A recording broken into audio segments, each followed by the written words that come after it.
नींव है किसी सिस्टम की, किसी की भी, आप स्कूल बंद कर दे रहे हैं क्योंकि बच्चे नहीं आते।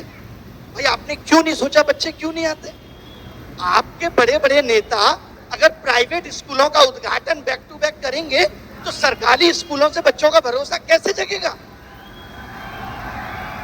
सरकारी, सोचिए, वो भारत जो आज विश्व गुरु बनने की बात कर रहा है, जिसका डंका देश में, वर्ल्ड में बज रहा है, उसके यहाँ सरकारी स्कूलों में लड़कियों के लिए टॉयलेट नहीं है। जिस शिक्षा मंत्री को शिक्षा के अंदर इनोवेशन डालना था, स्किल डालना था, सीएजी की रिपोर्ट कहती है कि प्रधानमंत्री विकास कौशल योजना में 10,000 करोड़ का घोटाला हुआ है। आप सोचिए, डालोगे? न्यू एजुकेशन पॉलिसी लाए आप, ठंडे बस्ते में पड़ी है, कितनी इंप्लीमेंट कर ली? आपको तो फुर्सत ही नहीं है कि कभी आप बता सकें कि इंप्लीमेंट हुई कितनी है। आपने कहा हम कॉमन एंट्रेंस टेस्ट लाएंगे। मैं कुछ एक आंकड़े राहुल जी आपके सामने बताना चाहता हूं। आपने भी कुछ पेपर भारत में अगर दिए हो या आप लोगों ने दिए हो तो आज से 10 साल पहले नोटिफिकेशन आता है।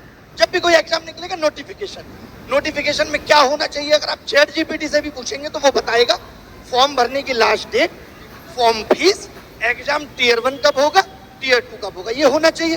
पता है इनके नोटिफिकेशन में आजकल क्या मिलता है? 20 दिन है, जल्दी से फॉर्म फीस इतनी देके भर दो। ये एग्जाम की डेट देना भूल गए नोटिफिकेशन में। और ये पता है क्या देते हैं?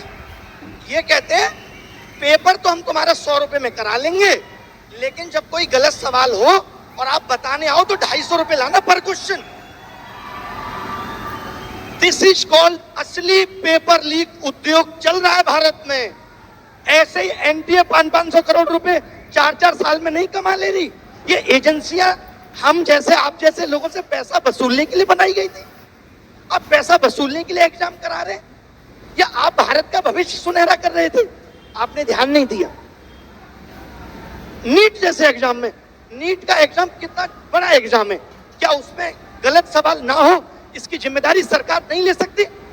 ये कहते हैं एक गलत सवाल पे 250 रुपए लेंगे आपसे, गलती तुम करो और पैसा हम देंगे तुम्हारी गलती सुधारने का।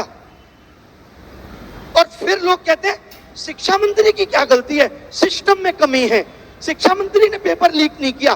तो शिक्षा मंत्री ने तो पेपर बनाया भी नहीं है, जरूरत ही नहीं है शिक्षा मंत्री की, सिस्टम ही रहने दीजिए।